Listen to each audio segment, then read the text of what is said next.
Bali, ito yung beef brisket yan. Sa kaibo na bibili. Hugasan ko siya, tapos hahati-hatiin ko. Ayan ang itsura niya dito. Sa labas, ganito, pa-rectangle. Sa isang pack, bali kalahati siya. Pero may mabibili ka naman na isang buong pack. Pero bumili ka lang ng tama yan. Ito yung ganito, i-divide ko sa 3. Hati-hatiin ko sa 3. O, depende sa'yo kung gaano kalaki ang gusto mo. Yan, nagpakulo ako ng tubig. Yan, ito ay lalagay ko muna dito at aking pakukuluan. Yan. Ayan, at kumulo na nga. Instead na alisin natin yung bula sa ibabaw, tatanggalin ko na lang yung meat dito dahil hindi ko naman na yan gagamitin. Ayan, kaya natin pinakuluan po yan ay para po matanggal yung amoy. Ayan. So, ito na. Okay na yan. Set aside na. Maglalagay ako dito ng mantika. Yan. Yung tama lang. Tapos, ilagay itong lotus root. Ipa-fry ko lang yan. Siyempre, kung ikaw, hiwain mo na lang ng ayon sa gusto mo. Yan, tinalay ko siya. Tapos i-fry, isip-aside lang. Yan. Magalitin ko yan mamaya. Yan, isip-aside lang.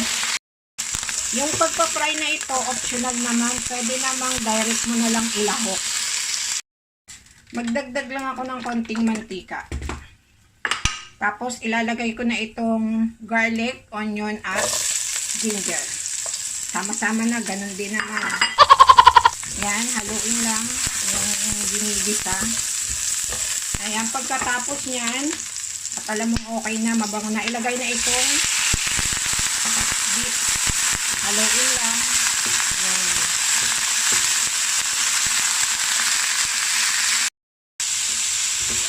Tuloy-tuloy lang ang halo, parang ginigisa ba.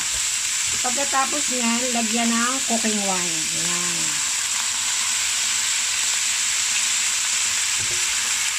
Optional din, pwede namang hindi kung ayaw mo.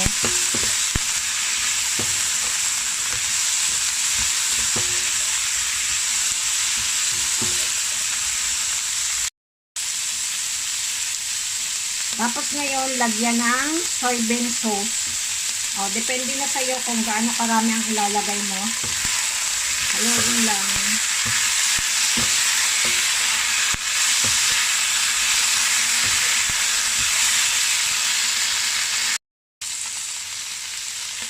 After that, lagyan ng chuho paste. Lalagay ko na lang sa screen yung picture para makita nyo kung bibili kayo. Ayan, haluin lang din.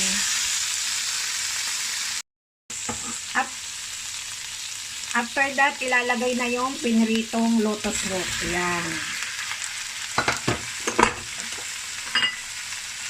Siyempre, haluin.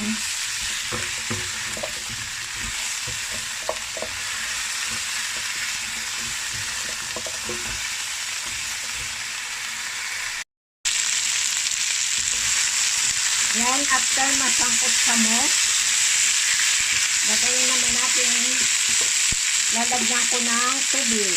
Yan, lagyan mo lang ng tubig ayon sa level nung, yan, level niya. Antay dyan. Or kung gusto mo, mas marami dyan, so okay lang din.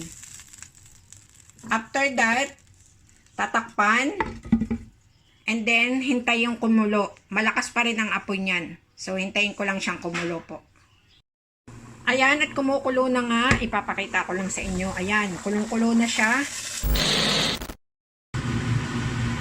Ayan, pagkakulo, lagyan ng rock sugar.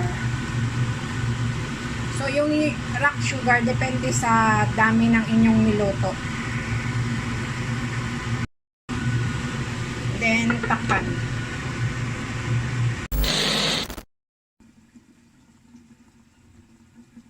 After 30 minutes, bubuksan ko. Ngayon, lalagyan ko ng cornstarch solution. Ibig sabihin yung cornstarch, tinunaw ko sa tubig. Yan. Yan. And then, tatakpan ko ulit. Tuloy-tuloy lang until 15 minutes more or hanggang sa lumambot ang beef.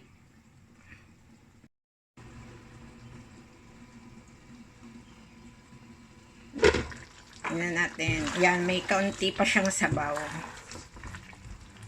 So, ngayon, ang gagawin ko, i-check ko siya kung luto na. Sukin natin ang tinidor. Yung sabi ng nanay ko, kapag luto na ang meat, yung natutusok na dapat ng tinidor, ayan. O, so, ayan, luto na. Pero, may kaunti pa nga siyang sabaw. Ang gagawin ko, tatakpan ko ulit at lulutuin ko pa ng mga 15 minutes dahil ang beef mas masarap kapag malambot. Yan.